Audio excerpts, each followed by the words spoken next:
Nous ne doutons pas nécessairement que Dieu fera ce qu'il y a de mieux pour nous, mais nous nous demandons à quel point ce mieux sera douloureux.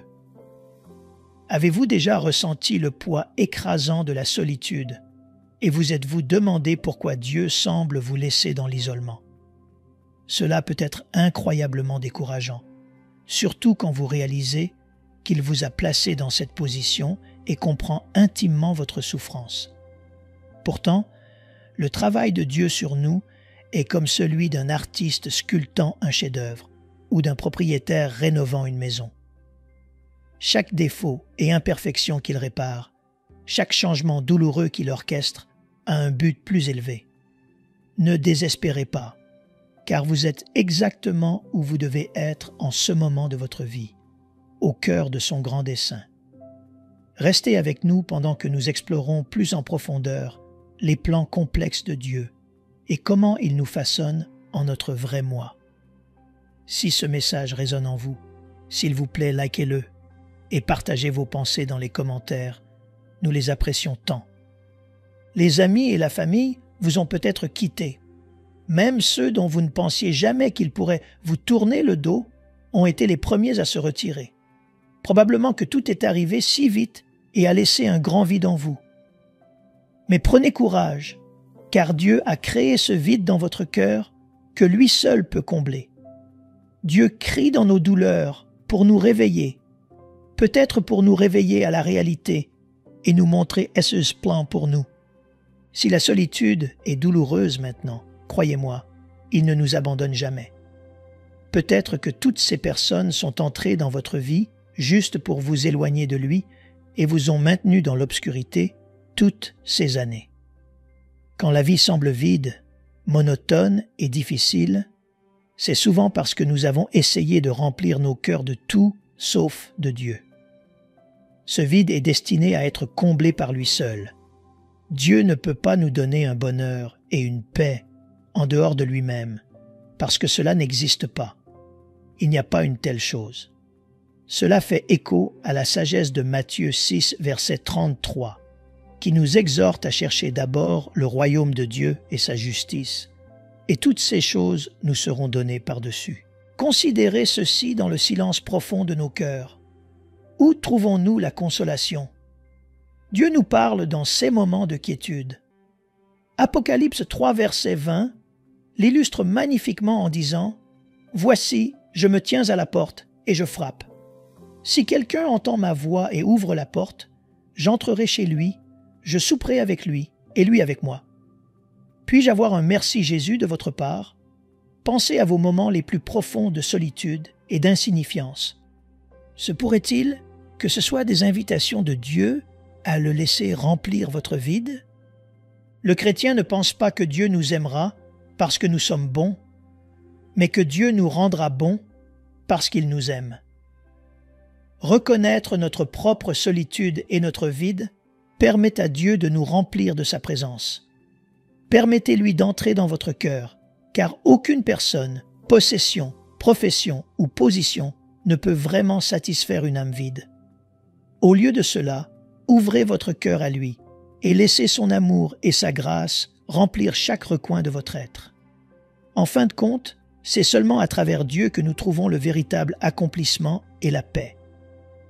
Philippiens 4, verset 19 nous assure « Et mon Dieu pourvoira à tous vos besoins, selon sa richesse, avec gloire en Jésus-Christ. » Cette promesse parle directement du vide que nous ressentons souvent dans nos vies, un vide que seul Dieu peut combler.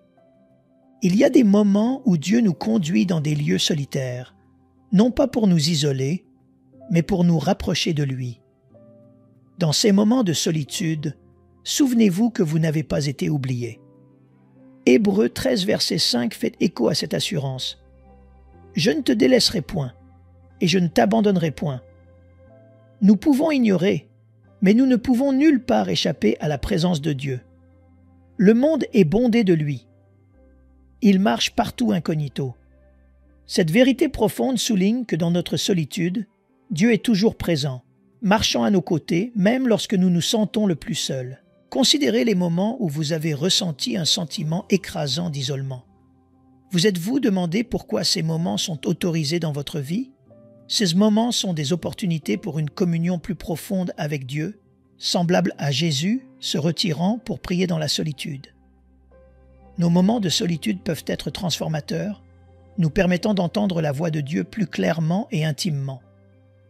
Dans ces moments de calme, demandez-vous, permettez-vous au bruit du monde de noyer son appel? Le cherchez-vous avec la même ardeur qu'il vous cherche?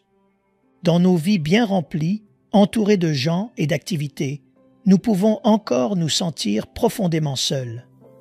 Cette solitude paradoxale nous invite à rechercher la communion avec le Seigneur. Dieu nous murmure dans nos plaisirs, nous parle dans notre conscience, mais crie dans nos douleurs. C'est son mégaphone pour réveiller un monde sourd. Lorsque vous ressentez les douleurs de la solitude, considérez-les comme l'appel doux de Dieu à vous rapprocher de lui. Il entend chaque cri, voit chaque larme et promet sa présence éternelle. Par conséquent, dans vos moments de calme, saisissez l'occasion de l'introspection et de la prière. La présence de Dieu n'est pas un réconfort éphémère, mais une réalité inébranlable. Que ces moments de solitude approfondissent votre foi et votre compréhension, sachant que Dieu n'est pas seulement avec vous, mais en vous, vous guidant et vous soutenant à travers chaque épreuve et triomphe. Se sentir seul est un moment où nous pouvons construire une relation plus forte avec le Seigneur, nous rapprocher de lui dans la prière. Seul Dieu peut combler ce vide. Je veux que vous compreniez que Dieu veut que vous lui parliez comme vous le feriez avec un ami et qu'il ne vous repoussera pas. Il nous calme comme il est dit dans 1 Pierre 5, verset 7. « Déchargez-vous sur lui de tous vos soucis, car lui-même prend soin de vous. » La paix que Dieu nous donne lorsque notre attention est sur lui est inexplicable. Comme il est dit dans Philippiens 4, verset 7, « Et la paix de Dieu, qui surpasse toute intelligence, gardera vos cœurs et vos pensées en Jésus-Christ. » Sa paix fait que vous arrêtez de vous soucier de tous les autres et de tous ceux qui vous dérangent. Il nous rappelle qu'il nous aime et que nous ne devrions pas nous inquiéter parce qu'il prendra soin de nous. Si nous fixons notre regard sur Dieu, si nous le gardons vraiment au centre de nos vies, nous en viendrons à réaliser une vérité profonde. Nous ne sommes jamais seuls. Dieu n'est pas fier. Il nous aura même si nous avons montré que nous préférons tout à lui. Cela fait écho à la promesse de Matthieu 28, verset 20. « Et voici, je suis avec vous tous les jours, jusqu'à la fin du monde. » La présence de Dieu est une constante, une vérité inébranlable qui imprègne chaque instant de notre existence. Il est là maintenant, travaillant activement dans nos vies pour accomplir ses desseins divins. Mais le croyons-nous vraiment? Ressentons-nous sa présence lorsque nous sommes pris au piège des tribulations de la vie? Romains 8, verset 28 nous rassure. Nous savons du reste que toute chose concourt au bien de ceux qui aiment Dieu, de ceux qui sont appelés selon son dessein. Dans les moments de chagrin et de joie, la main de Dieu est à l'œuvre, façonnant nos vies d'une manière que nous pourrions ne pas comprendre, mais à laquelle nous devons faire confiance. La grande chose, si l'on peut, est d'arrêter de considérer toutes les choses désagréables comme des interruptions de sa vie propre ou réelle. La vérité est, bien sûr, que ce que l'on appelle les interruptions sont précisément la vraie vie, la vie que Dieu nous envoie jour après jour. Réfléchissez à cela dans vos moments de plus profond désespoir. Sentez-vous la présence de Dieu qui vous guide ou vous sentez-vous abandonné? Rappelez-vous que sa sainte présence nous précède, nous suit et nous entoure. Que cela soit une assurance réconfortante que Dieu n'est jamais loin et que sa divine présence est un compagnon inébranlable dans notre voyage. Fermez les yeux et prenez une profonde inspiration. Vous pouvez sentir sa présence. C'est presque palpable. Et maintenant, vous réalisez ce que vous avez tenu pour acquis. Vous pouvez remplir ces moments de solitude avec la vérité que vous êtes entouré par la présence constante de Dieu. La clé est de savoir que vous avez toujours ce compagnon omniprésent avec vous, et c'est ce qu'il veut que vous réalisiez en vous faisant vous sentir seul. Soyez encouragés dans la présence aimante de votre Sauveur, sachant qu'il est toujours à vos côtés. Une caractéristique des mariages saints et aimants est que le mari et la femme se réservent leurs temps intimes seuls. Ainsi, même avec une maison pleine d'enfants et une porte tournante d'invités, ils passent du temps ensemble. Ils passent du temps à s'aimer. Et il en est ainsi avec le croyant vibrant en notre Seigneur. Un délice parmi d'autres dans le cœur, né de nouveau, est de donner la priorité et de créer des saisons pour être seul avec Dieu, pour l'écouter dans sa parole et répondre dans la prière. Rappelez-vous l'exemple que le Sauveur nous a donné dans Matthieu 14, verset 23.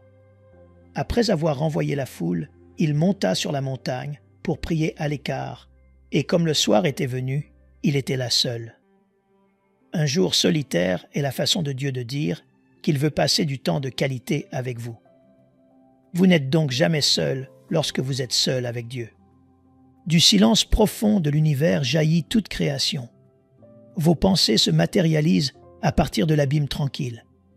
Votre esprit s'épanouit à partir du vide immobile. Et votre âme même émerge de ce vide tranquille. Ésaïe 50, verset 4 nous rappelle « Le Seigneur, l'Éternel, m'a donné une langue exercée, pour que je sache soutenir par la parole celui qui est abattu. Il éveille, chaque matin, il éveille mon oreille, pour que j'écoute comme écoutent des disciples. » Ce verset souligne l'orchestration divine de la sagesse et de la force, nous éveillant à notre but chaque jour. La solitude est nécessaire pour la croissance spirituelle et créative.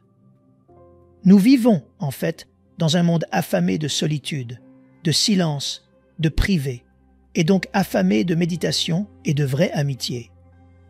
Cela fait écho à l'idée que nos plus grandes aspirations et appels divins nécessitent souvent des moments de réclusion. Avez-vous déjà réfléchi à la raison pour laquelle Dieu nous appelle parfois à marcher seuls? Se pourrait-il que dans la solitude, nos cœurs soient plus en phase avec Esseuse murmure? Lorsque nous sommes libérés des distractions du monde, nous pouvons mieux entendre Esseuse conseil et sentir sa présence. C'est dans ces moments de calme que nos objectifs deviennent plus clairs et notre détermination se renforce. Dieu sait que pour que vous atteigniez votre destinée, vous devez parfois vous aventurer seul, vous débarrassant des poids qui ralentissent votre progression. Réfléchissez au moment où vous vous êtes senti le plus connecté à votre but.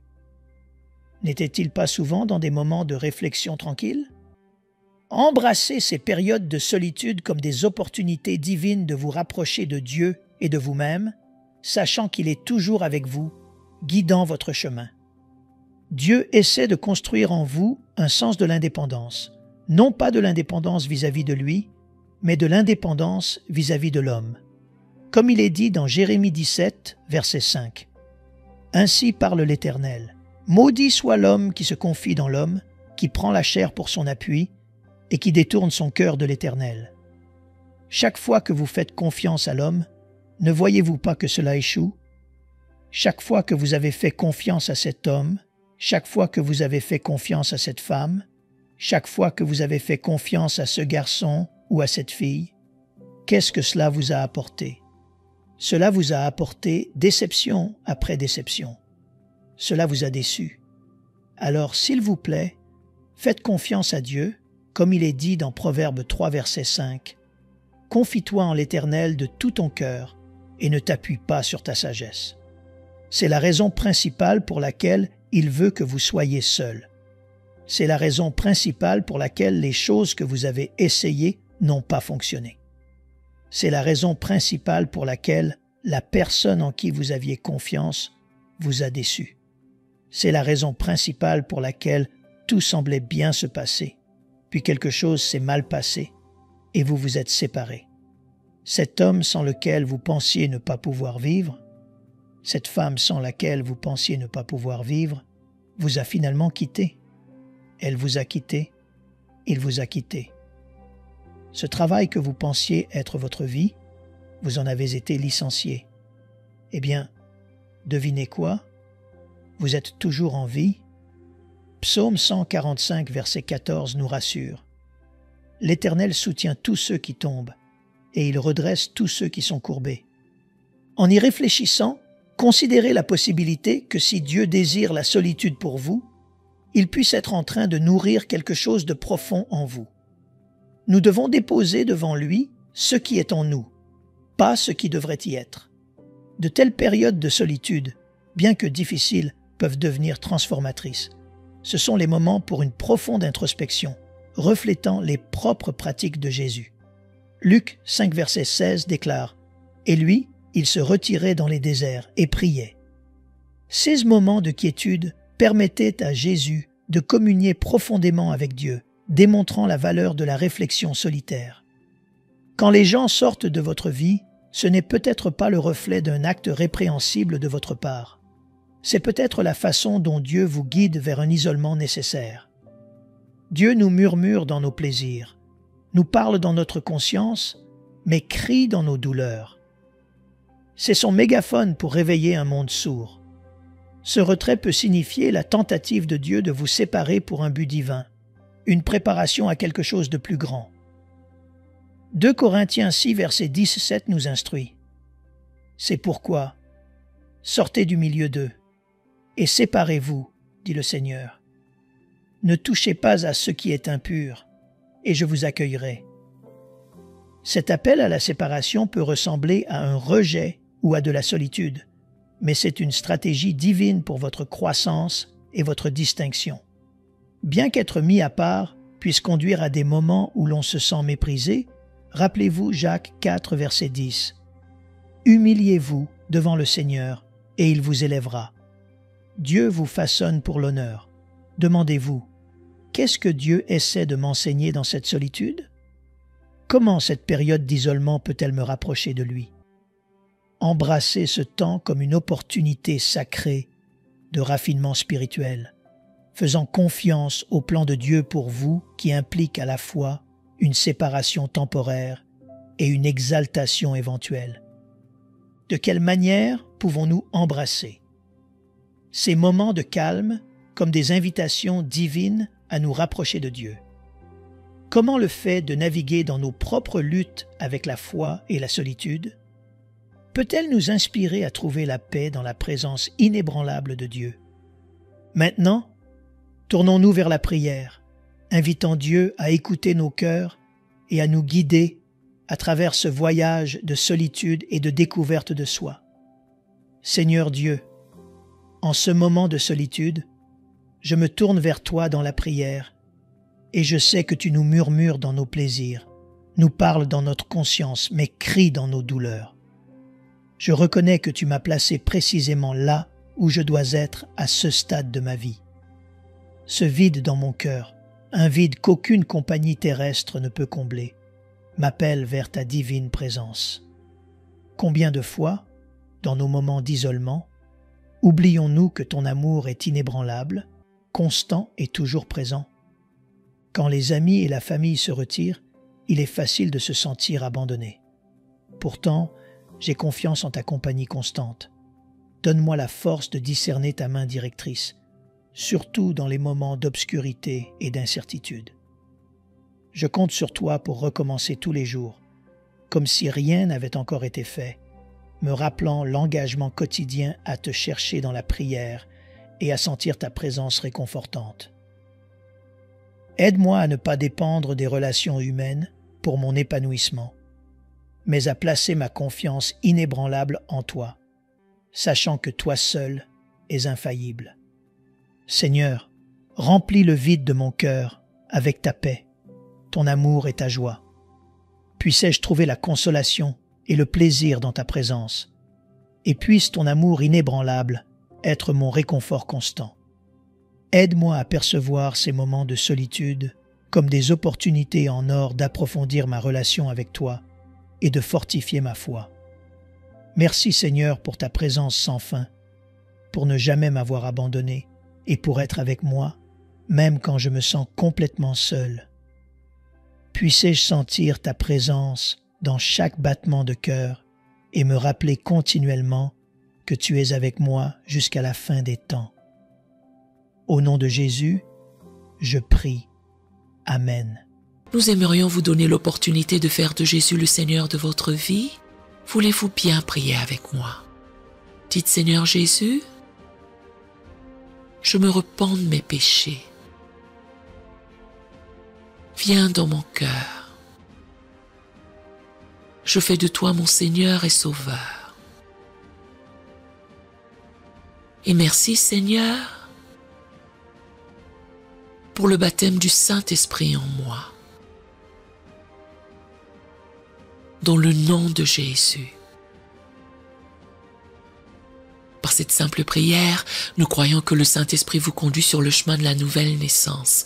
Allez dans une bonne église dont le fondement est la parole de Dieu, passez par les eaux du baptême et donnez à Dieu la première place. Nous espérons de tout cœur que ce message vous encouragera. Si vous connaissez quelqu'un qui puisse être encouragé, s'il vous plaît, envoyez-le lui pour nous aider à atteindre plus de gens et à propager l'Évangile. Édifions le corps de Christ ensemble. Appuyez sur la cloche des notifications et merci infiniment de nous soutenir en vous abonnant à notre chaîne. N'hésitez pas à laisser vos requêtes de prière dans la section des commentaires. Sachez que même si vous ne voyez pas de réponse à votre requête, que ce soit sur YouTube, email, Facebook ou sur Messenger, nous avons prié pour vous. Nous invitons humblement le corps de Christ à soutenir chaque requête en écrivant une prière dans la section commentaires. Tenez-vous ferme dans la foi avec nous pendant que nous prions.